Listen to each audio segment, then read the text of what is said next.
26 December Sylhet পর্ব দিয়ে শুরু হতে যাচ্ছে বিপিএল এর 12তম আসর।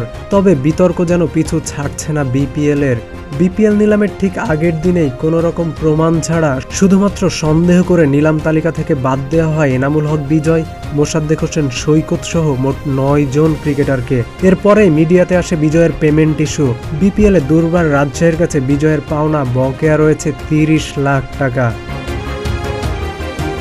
বিতর্ক সেখানেই শেষ নয়, তাজা বিতর্ক এবার বিদেশি ক্রিকেটারকে ঘিরে।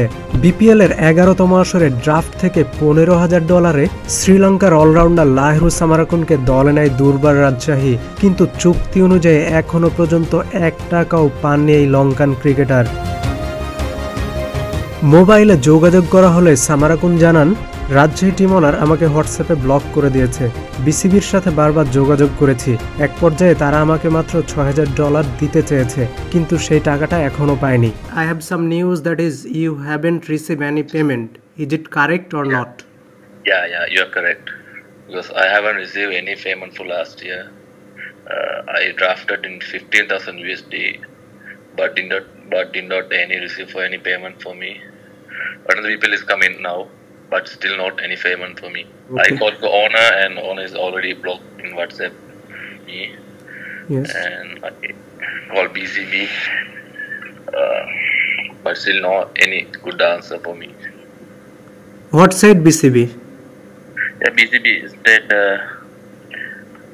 they will give me 6,000 USD. I said okay, because the situation is 6,000 is okay, because I can't find the owners and management. I said okay, please send me 6,000, but still not any single payment for me. প্রশ্ন উঠেছে, $15,000 চুক্তি করা ক্রিকেটারকে কেন মাত্র $6,000 offer করা হলো? তার চেয়েও বড় প্রশ্ন, এই আংশিক টাকাটিও কেন পরিশোধ করা হচ্ছে না?